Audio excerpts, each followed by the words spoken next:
चलिए उत्तराखंड की खबरों का शुरुआत करते हैं हल्द्वानी की खबर के साथ। आपको बता दें कि बड़ी खबर मिल रही है हल्द्वानी से, जहां पर गौला नदी से 3 दिन के लिए पेयजल की सप्लाई ठप कर दी गई है। नहर में लीकेज आने की वजह से सप्लाई को रोका गया है। लीकेज बंद करने का काम आज से शुरू होगा और टैंकरों के माध्यम से पूरी की जाएगी पेयजल आपूर्ति। और जो जानकारी इस वक्त है कि बड़ी आबादी को पेयजल की किल्लत से जूझना पड़ेगा, इस वक्त की बड़ी और अहम जानकारी। ताराचंद जोशी ज्यादा जानकारी के साथ हमारे साथ। ताराचंद, क्या कुछ जानकारी, पेयजल सप्लाई रोकी गई है? हाँ जी, देखिए पेयजल सप्लाई जो गौला नदी से जो नहर के थ्रू जो फिल्टर प्लांट तक जो पानी आता था, वो नहर जगह जगह लीकेज है। इसकी वजह से 3 दिन के लिए रिपेयरिंग करने के लिए नहर को बंद किया गया है, जिस वजह से पानी की सप्लाई 3 दिन बंद रहने वाली है और लगभग 2 लाख लोग इससे प्रभावित होंगे। हालांकि जल संस्थान के अधिकारियों का ये कहना है कि पेयजल की आपूर्ति बिल्कुल सुनिश्चित करी गई है और टैंकरों के माध्यम से हर कॉलोनी, हर कस्बे में पानी पहुंचाने की एक पूरी जिम्मेदारी जल संस्थान की है और उस जिम्मेदारी से जल संस्थान पूरी तरह से अपनी जिम्मेदारी निभाएगा। लेकिन जिस तरह से 3 दिन के लिए पानी की सप्लाई रोकी गई है और फिल्टर प्लांट में पानी नहीं पहुंचेगा, कहीं न कहीं पानी को लेकर बड़ी दिक्कत शहर में होने वाली है और आने वाले 3 दिन शहर वासियों के लिए खासे दिक्कत भरे होंगे। जी बिल्कुल। क्या लोगों की परेशानी और ज्यादा अभी बढ़ सकती है ताराचंद आने वाले दिनों में? जी देखिए, जिस तरह से 3 दिन का ये रिपेयरिंग के तौर पर नहर को बंद किया गया है, तो 3 दिन पानी ना आना एक बड़ी चुनौती है लोगों के लिए कि क्यों कैसे उससे निपटेंगे। क्योंकि पेयजल संस्थान जरूर ये कह रहा है कि टैंकर के माध्यम से पानी की सप्लाई की जाएगी, हर कॉलोनी, हर मोहल्ले में पानी पहुंचाया जाएगा, लेकिन कहीं ना कहीं 3 दिन तक पानी बाधित होना एक बहुत बड़ी बात है और उससे 2 लाख की जो आबादी है वो प्रभावित होने वाली है और काफी दिक्कतें इसमें लोगों को होंगी। क्योंकि अभी गर्मी का सीजन है और अभी बिल्कुल उमस भरी गर्मी यहाँ पर पड़ रही है और जिस तरह से पानी की सप्लाई यदि बाधित बिल्कुल ताराचंद, बहुत बहुत शुक्रिया है। हमारे साथ जुड़ने के लिए, तमाम जानकारी के लिए। चलिए आगे बढ़ेंगे। मसूरी में कांग्रेस प्रदेश उपाध्यक्ष जोत सिंह बिष्ट ने त्रिवेंद्र सरकार पर जमकर हमला बोला। उन्होंने कहा कि पंचायत राज व्यवस्था को पूरी तरह से बर्बाद करने का कुचक्र चलाया जा रहा है। जिला योजना के बजट में 50% से ज्यादा की कटौती की गई है। भ्रष्टाचार पर जीरो टॉलरेंस की आड़ में राज्य की पंचायतों को मिलने वाली धनराशि में बड़ा गोलमाल किया जा रहा है। मनरेगा योजना के लिए सामग्री की आपूर्ति के लिए सरकार ने हर जिले में अपने चहेते लोगों को ठेकेदार नियुक्त करके प्रधानों को इन ठेकेदारों से मनमाने दामों पर सामान खरीदने के लिए बाध्य किया जा रहा है। उत्तराखंड सरकार केंद्र सरकार की तरह राज्य में कोरोना संक्रमण को रोकने में पूरी तरह से विफल साबित हुई है। वहीं देश में कोरोना संक्रमण का आंकड़ा प्रतिदिन 1 लाख से ऊपर तक पहुंच गया है, तो उत्तराखंड में प्रतिदिन कोरोना संक्रमण का औसत अब 1000 को पार कर गया है। ज्यादा जानकारी के साथ हमारे संवाददाता सुनील सोनकर हमारे साथ है। सुनील, क्या कुछ जानकारी इस खबर पर कि त्रिवेंद्र सरकार पर अब कांग्रेस लगातार हमलावर दिखाई दे रही है? जी देखिए, जिस तरीके से यहाँ पर कांग्रेस के प्रदेश उपाध्यक्ष जोत सिंह बिष्ट ने यहाँ पर पत्रकार वार्ता करी और जमकर प्रदेश सरकार पर हमला बोला। उन्होंने कहा कि प्रदेश सरकार हर मोर्चे पर विफल नजर आ रही है। अगर पंचायतों की बात करी जाए तो पंचायत राज व्यवस्था को पूरी तरीके से बर्बाद कर दिया। एक तरीके से बहुत बड़ा घोटाला यहाँ पर पंचायत राज व्यवस्था में किया जा रहा है। 50% से अधिक जो उनका योजना का बजट है उसमें कटौती कर दी गई है और कोरोना संक्रमण तो सामने दिख रहा है। कोरोना संक्रमण में जिस तरीके से तेजी आ गई है और हर जिले या कस्बे की बात करी जाए तो कोरोना संक्रमण पहुंच गया है। ये पूरी विफलता त्रिवेंद्र रावत सरकार की है। जो निर्णय पहले ले लिए जाने चाहिए थे वो आप ले रहे हैं। अब कहीं ना कहीं उत्तराखंड के बॉर्डरों पे कोरोना के चेकिंग की बात यहाँ पर की जा रही है, तो ये चीजें पहले क्यों नहीं इम्प्लीमेंट की गई? जब कोरोना यहाँ पर था ही नहीं, तो ऐसे में तो त्रिवेंद्र रावत सरकार ने इस कोरोना को खुद दावत दी है और इसी पर हमलावर करते हुए उन्होंने कहा कि बेरोजगार जो लॉकडाउन के दौरान उत्तराखंड के प्रवासी वापस उत्तराखंड में आए थे, उनको रोकने की यहाँ पर जरूरत थी, उनको रोजगार से जोड़ने की जरूरत थी। मुख्यमंत्री स्वरोजगार योजना यहाँ पर चालू कर दिया गया, परंतु उसमें जटिलताएं इतनी थी कि कोई भी जो बाहर से प्रवासी आया था वो रोजगार से नहीं जुड़ पाया और उसका अब फिर खामियाजा भुगतना पड़ रहा है कि गाँव के गाँव दोबारा खाली हो रहे हैं, क्योंकि जो बेरोजगार थे, जो प्रवासी थे, वो भूखमरी की कगार पर हो गए, तो वापस वो अन्य राज्यों की तरफ कूच कर रहे हैं। तो इस पे लगातार कांग्रेस हमलावर है और उनका ये कहना है कि चरणबद्ध तरीके से कांग्रेस प्रदर्शन कर लोगों को चेताने का भी काम कर रही है कि जो त्रिवेंद्र रावत की सरकार है वो पूरी तरीके से विफल है और इसका जो खामियाजा है वो बिल्कुल सुनील, चलिए बहुत बहुत शुक्रिया हमारे साथ जुड़ने के लिए, तमाम जानकारी के लिए। तो चलिए आगे बढ़ते हैं। उत्तराखंड में कोरोना का कहर लगातार जारी है। वहीं पिछले 24 घंटों की हम बात करें तो 1043 नए केस सामने आए हैं। प्रदेश में 33,000 के पार अब मरीजों का आंकड़ा पहुंच गया है। एक्टिव मरीजों की संख्या इस दौरान 10,374 के पार कर गई है। 429 मरीजों की कोरोना संक्रमण के चलते मौत भी हुई है। हमारे साथ हमारे संवाददाता सुभाष है। सुभाष, कोरोना को लेकर के ताजा अपडेट इस वक्त आपके पास क्या है? जी बिल्कुल, प्रदेश में जिस तरीके से कोरोना पॉजिटिव मरीजों का आंकड़ा बढ़ रहा और लगातार जिस तरीके से अगर पिछले एक हफ्ते की बात करें तो लगभग 1000 रोजाना प्रदेश में मरीज पाए जा रहे हैं, तो कहीं ना कहीं चिंता जरूर बढ़ती है। और अब प्रदेश में जो कोरोना पॉजिटिव मरीजों का कुल आंकड़ा है वो लगभग 33,000 के पार पहुंच चुका है। तो माना जा सकता है कि प्रदेश में कोरोना बड़ी तेजी से फैलना शुरू हो गया, क्योंकि देखा जा रहा था कि अन्य प्रदेशों की तुलना में उत्तराखंड में जो कोरोना पॉजिटिव मरीजों का आंकड़ा वो बेहद कम था। लेकिन अब जिस तरीके से रोजाना लगभग 1000 से ज्यादा मरीज पॉजिटिव पा रहे हैं, तो ऐसे में कहीं ना कहीं अब व्यवस्थाएं और कहीं ना कहीं नए नियम बनाने की जरूरत है, क्योंकि देखा जा रहा है कि सबसे अधिक जो मरीज हैं वो केवल 3 या 4 जिलों में पाए जा रहे हैं, जिनमें सबसे महत्वपूर्ण राजधानी देहरादून, हरिद्वार, उधम सिंह नगर और नैनीताल है।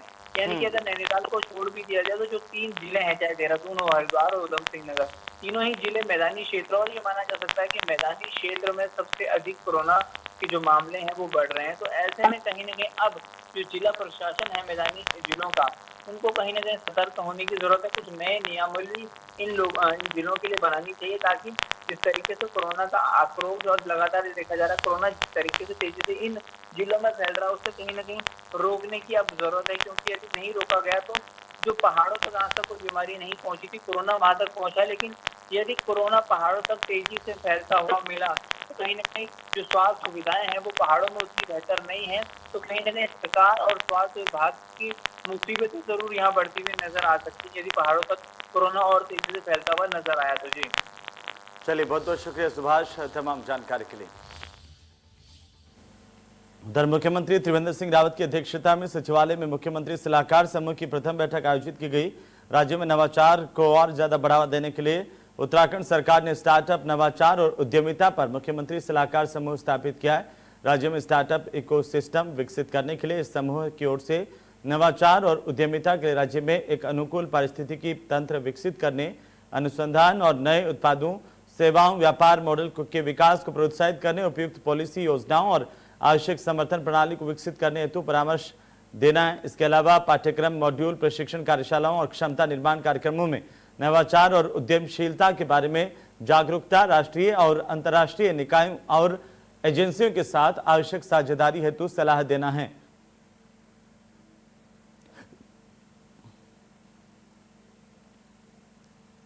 उधर उत्तराखंड विधानसभा सत्र को लेकर नेता प्रतिपक्ष इंदिरा हृदयेश ने कहा है कि अभी ये तय नहीं है कि विधानसभा सत्र कैसे होगा।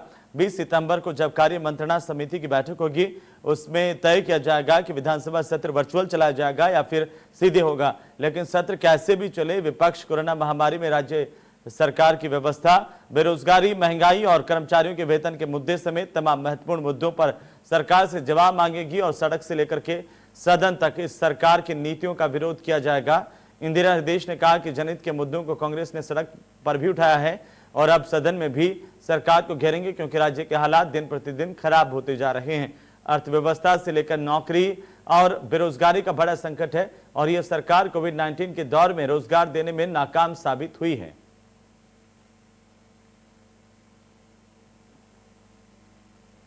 देखिए, ना सरकार अपने मन से तय कर सकती है, ना हम ये अकेले बता सकते हैं। 20 तारीख को शाम को 4 बजे बैठक है, जिसमें किस ढंग से विधानसभा होगी ये तय किया जाएगा। कोई भी व्यक्ति अकेले इसमें निर्णय ले ही नहीं सकता है। और मेरी स्पीकर साहब ने मुझे फ़ोन किया था तो समय तय हो गया। तब तक तो मुझे पता था 2 बजे हवाई जहाज पहुँचेगा, अभी 9 बजे चलने लगा, तो मैं जल्दी पहुँच जाऊँगी। जल्दी करना चाहेंगे। मैं, प्रीतम सिंह जी और कुंजवाल जी कांग्रेस की ओर से होंगे और उनकी ओर से मदन कौशिक, यदि आ सके तो स्पीकर, और 1-2 लोग और हैं वो होंगे। तो वो कोई भी व्यक्ति यहाँ से बैठ के कुछ नहीं कह सकता। जब कार्यक्रम डिसाइड होगा वहाँ वही अनाउंस किया जाएगा। तो मुझसे कहा स्पीकर साहब ने तो रोके रखूँ अभी सब कुछ, तो मैंने कहा ज़्यादा। चलिए आगे बढ़ेंगे और इसी बीच सबसे बड़ी खबर हम आपको बता दें कि गोरखपुर से सांसद रवि किशन ने इंडिया न्यूज पर बड़ा बयान दिया है। भारतीय जनता पार्टी के सांसद का कहना है कि जया जी का समर्थन चाहिए था, फिल्म इंडस्ट्री को बचाना था। कल रवि किशन ने ड्रग्स का मुद्दा उठाया था। जया बच्चन आज हमलावर दिखाई दी। रवि किशन पर भी बिना नाम लिए हमला बोला। रवि किशन ने कहा कि पूरी फिल्म इंडस्ट्री पर आरोप लगाना गलत है। ये बड़ी और अहम जानकारी इंडिया न्यूज पर गोरखपुर सांसद रवि किशन का बड़ा बयान इस वक्त की बड़ी खबर है। रवि किशन ने कहा कि जया जी का समर्थन चाहिए था। सांसद रवि किशन ने फिल्म इंडस्ट्री को बचाने की बात कही।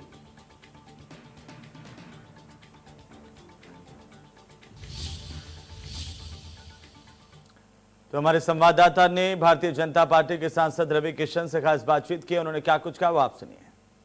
हमारे साथ बीजेपी सांसद रवि किशन जी हैं। रवि किशन जी, जिस तरह से आपने कल फिल्म इंडस्ट्री में ड्रग ट्रैफिकिंग का मुद्दा उठाया था, उसको लेकर आज जो है सीधे तौर पर समाजवादी पार्टी के सांसद जया बच्चन ने वार किया है और कहा है कि बदनाम करने की कोशिश की जा रही है। देखिए, हमको जया जी से समर्थन चाह रहे थे, हमारी सीनियर हैं, लेकिन उनसे समर्थन के बजाय हमको उन्होंने आरोप ही लगा दिया। मैं अपनी इंडस्ट्री को बचाने की बात कर रहा था। जया जी, मैं अपनी इंडस्ट्री की युवाओं को बचाने, आने वाली पीढ़ी को, आप हमारी सीनियर हैं, आपका मार्गदर्शन मिलता है इसमें।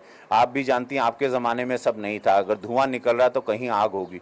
हम लोगों को उसको संभालना है, सरकार द्वारा इसको संरक्षण मिलना है, एनसीबी द्वारा वो सारे नारकोटिक गैंग्स को पकड़ना है, ताकि ये माहौल गंदगी वाला निकल जाए, ताकि जिस तरह सुशांत को एडिक्शन लगवा दी है, ये सारी चीज़ों को ख़त्म करने की हमने एक आवाज़ उठाई थी। बायो वेपन जिस तरह से कोरोना चाइना ने भेजा यहीं पर, वैसी तरह से अनगिनत टैबलेट, एक्सटेसी, कोकेन और बहुत सारे नाम हैं जो टैबलेट्स के रूप में भी खेप पंजाब द्वारा आती है, पाकिस्तान द्वारा नेपाल से आती है। इन सब पे रोकना है। मेरी आवाज़ वो थी, मेरे देश के जो 65% युवा हैं उनको बचाने की आवाज़ थी, फिल्म इंडस्ट्री के युवाओं को बचाने की आवाज़ थी। पूरी फिल्म इंडस्ट्री इसमें लिप्त ना हो जाए, उसके लिए एक प्रिकॉशन लेने के लिए मैंने अपनी सरकार से गुहार लगाई थी और मुझे लगा समर्थन मिलेगा। तो आज जया जी ने राज्यसभा में हम ही को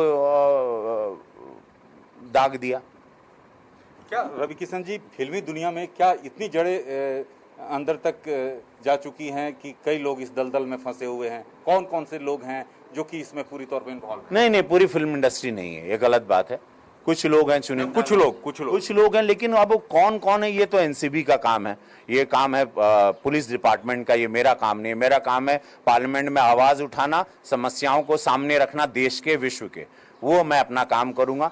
लेकिन इसमें कौन इन्वॉल्व है ये मैं नहीं बोल सकता, लेकिन ये बात जरूर है कि हम लोगों को बचाना है, अपनी फिल्म इंडस्ट्री के युवाओं को बचाना है, मेरे आने वाली जनरेशन को इस गंदगी से। लार्जेस्ट फिल्म प्रोड्यूसर हैं हम लोग, पता है, कई हजार करोड़ की फिल्म इंडस्ट्री है, इसको साजिशन तोड़ा जा रहा है, इसको साजिशन खोखला किया जा रहा है। ये जानना जरूरी है कि कौन पूरी इंडस्ट्री को घर बिठा दिया, कौन हम लोगों को खत्म करना चाह रहा है। ये प्लान था, तो मैं वो आवाज उठाया और उसमें हमको जया जी का साथ चाहिए था। जया जी ने हमारा साथ नहीं दिया, बड़ा हमको दुख हुआ। उनका ये भी कहना था कि लोग जिस थाली में खाते हैं उसी में छेद करते हैं। जया जी ना कोई थाली थी, ना हमके केहू भोजन दिले, हम खुदा के एगो भोजपुरिया थाली बनौनी, हमरा के केहू ब्रेक ना दिले, ना हमार केहू गॉडफादर बा। हम खुदा एगो लिट्टी चोखा बनैनी, ओकरा के मसक के खैनी और कपारे पे थाली लेके दौड़ता नहीं। आज 1 लाख लोगों को जया जी इस भोजपुरी इंडस्ट्री से रोजगार मिलता है। मैं वही रवि किशन हूँ, मेरा कोई गॉडफादर नहीं है जया जी, मुझे किसी ने काम नहीं किया। मैं हिंदुस्तान की 7-8 इंडस्ट्री में काम करता हूँ, तेलुगु में भी उतना पॉपुलर हूँ जितना मैं नॉर्थ में हूँ। तो मैं वो व्यक्ति हूँ, स्वयंभू हूँ मैं जया जी। कोई थाली में, जिस थाली में रहा उसको सोने की थाली बनाया, मैं वो रवि किशन। तो रवि किशन जी को था कि जया बच्चन से आपका समर्थन मिलने की उम्मीद थी, लेकिन जिस तरह से जया जी ने निशाना साधा कि ड्रग्स से बॉलीवुड को बदनाम करने की साजिश कर रहे हैं, हम बड़े दुखी हुए। हमारी सीनियर, उनका आशीर्वाद हमेशा सेंट्रल हॉल में हम उनका पैर छूते हैं, प्रणाम करते हैं, हमेशा करते रहेंगे, इसके बाद भी करेंगे। मैं चाहता था वो भी मेरी बात से अभी वाकफात रखें। शायद उन्होंने कल मेरी पीड़ा सुनी नहीं, मैंने जो सदन में बोली, मेरी बात वो सुनती। आपकी क्या पीड़ा थी? मैंने जो बोल दिया कल, आपने भी सुना होगा, पूरे देश ने सुना, मेरी पीड़ा पूरे देश ने। आप चलाइएगा, आपके पास होगा मटेरियल जब हम बोल रहे हैं। तो ये मेरी पीड़ा थी कि मेरे देश के इंडस्ट्री को, लार्जेस्ट फिल्म इंडस्ट्री को, मेरी बिरादरी को बचाना है, मेरे युवाओं को बचाना है। और मेरी सरकार बचाएगी, संरक्षण करेगी। NCB doing a great job. और ये बड़ी खेप जो आ रही है चाइना द्वारा और ये पाकिस्तान द्वारा, इस खेप को रोकना है और ये बहुत बड़े जो नेक्सस एक कार्टेल है उसकी कमर तोड़नी। धन्यवाद। हमारे साथ तो वहीं रवि किशन की इस बातचीत से पहले राज्यसभा की सांसद समाजवादी पार्टी की जया बच्चन ने आज इस मसले को उठाया। ड्रग्स के मुद्दे पर उन्होंने नोटिस दिया और सदन में क्या कुछ बोली वो आप सुनिए। Entertainment industry in our country, which provides direct employment every day to 5 lakh people and indirect employment to 5 million people. At a time when the financial situation is in a depressing state and employment is at the worst level, in order to divert the attention of the people, we are being used to be flogged by the social media and the government's non-support. Sir, people who have made their name in this film industry have called it a gutter. I completely disagree and I really disassociate, and I hope the government tells these people who have made their earning, name and fame in this industry to stop using such language. There are people in the entertainment industry who are some of the highest taxpayers. They are still being harassed. All kinds of promises are being made to entertainment industry but never ever kept. Sir, I get very worked up and very emotional. I have too many things to say, but you're not giving me enough time and opportunity to speak. Sir, I think the government must stand by the entertainment industry, because the entertainment industry always comes forward to help the government in whatever good work that the government takes up. They come and speak for them, they support them. If there is a national calamity, they come forward, they give money, they give their services. I think that it is very, very important that the government must support this industry and not kill it just because there are few people. You cannot tarnish the image of the entire industry. Right. This industry brings international name and recognition also, apart from the political people. I was really embarrassed and ashamed that yesterday one of our members in the Lok Sabha spoke, who is from the industry, against, I'm not taking a name, against the film industry. It's a shame. जिस थाली में खाते हैं उसमें छेद करते हैं. गलत बात है. I need the protection. The industry needs the protection and support of the government. चलिए खबरों में रुकेंगे एक छोटे से ब्रेक के लिए, जल्द लौटेंगे।